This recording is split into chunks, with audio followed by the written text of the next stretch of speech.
Hey guys, so I have my truck up on my lift, and this big wheel bearing, you can see, has to be replaced. So that's a non-ABS on a 2003 Ram, and the wheel bearing unfortunately has to be replaced. You can see the back side, it's bolted on with 3 bolts. You can see the 3 bolts there. There's the 3 bolt holes right there. And this feels awful. Now let me see if I can be able to let you guys see this.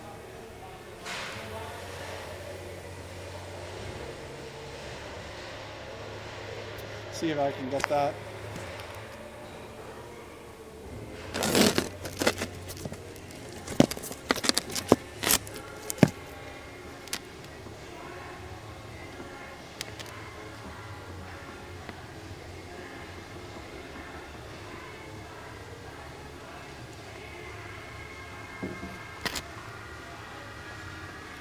Yeah, so again guys, the wheel bearing unfortunately went completely gone. So the other one's not far from it supposedly.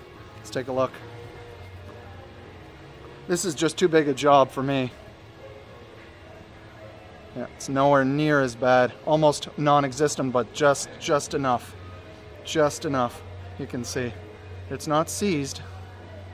It's not seized, but this one's got a tiny bit of play, less than a 1/16 of an inch.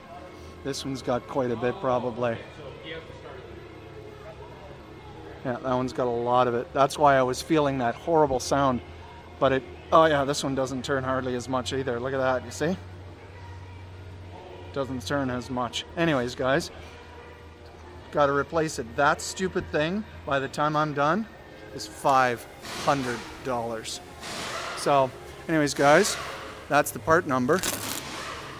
And again, it's fully Chinese, like what else isn't, but meant from Federal Mogul. So that's a part number, and it's non-ABS. Anyways, guys, SAN 379 out.